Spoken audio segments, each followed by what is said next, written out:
Ayan mga kaisaw, i-tour ko kayo sa unit ni Ate Malin. Tara, pasok tayo. O, see? Hello! Ayan. Ito guys, ang ganda ng unit. O, diba? Ito yung kanilang mini kitchen. O, diba? Kompletos recados yan. May ref. So, hindi na natin buksan ang ref. Bukas. So, ayan ang kanilang lutuan. Ito yung kanilang laundry area. So, parang ito yung istakan. Ito yung laundry area nila, guys.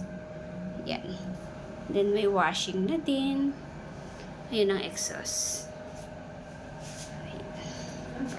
Off natin ng lights. Then, ayan. Guys, so, ang cute ng flowers.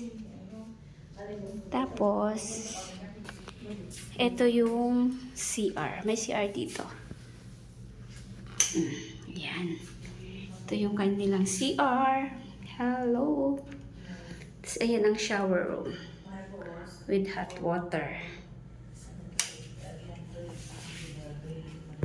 Then, dito tayo sa kanilang isang room.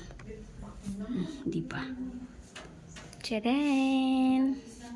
Ayan, may extra. Extra kutsyon. Tapos, ayan ang bed. Kalat pa. Ayan. So, ayan lang naman. Isang maliit na room. Diba? Tapos, dito tayo sa pinakasala at dining. Ito yung dining area. Yan. Ganda, diba? Yan yung sala. Shoo!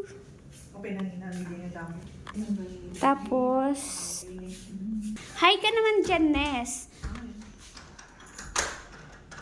Ayan ang aircon. Air condition naman siya. Tapos, dito sa labas, kita natin ang view. Ayan, nandyan yung yan yung view natin dito sa labas. So, ang ganda. Ayan. Tapos, ayan yung Araneta Coliseum. Ito yung pinaka-balcony nila. Sa labas ng unit, dito sa gilid, may balcony na maliit. So, ang ganda lang ng kanyang view, guys. Hindi lang natin makita. Actually, ayun yung Christmas tree ng Araneta. Kaya lang siya, dahil umaambon, patay yung ilaw niya. Naka-off yung ilaw. So, baka bukas ng gabi matanaw natin yan. O, diba? Ang ganda ng kanilang view. Ang ganda rin ng loob. So, balik na tayo sa sala. Kasi mas bet ko dito. Mas bet ko dito sa sala. See, diba? Tingnan mo naman siya. Kayahay ang buhay. So, ayan. Yan lang for today.